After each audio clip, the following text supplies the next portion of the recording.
So when people see that these large banks are getting into it and publicly announcing it, and they're like, well, why isn't my bag moving? Taco, do you think this is all a good thing, the kind of institutional embrace, the financialization of Bitcoin by institutions? So one of the biggest things, that the misconception is that as soon as banks announce that they're participating, like that's their first day buying, that's when they finally publicly announce that they have. JP Morgan is a great example where they've been providing both education and use cases, data points for their traders, for everything along the lines.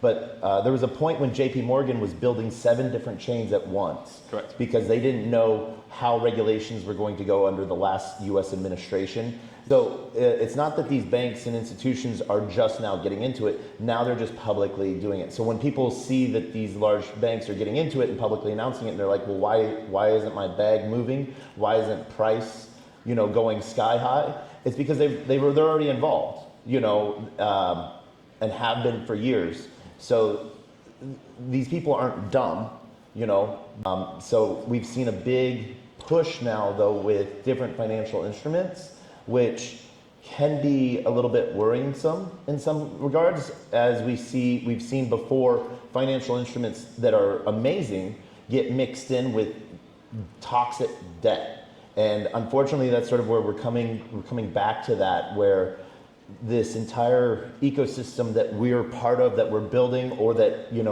inspired us in some way, is now sort of being taken back in a way by financial institutions, because they're figuring out a way how they can use it to control the numbers again. And so they can make other things look good by taking what we've made great.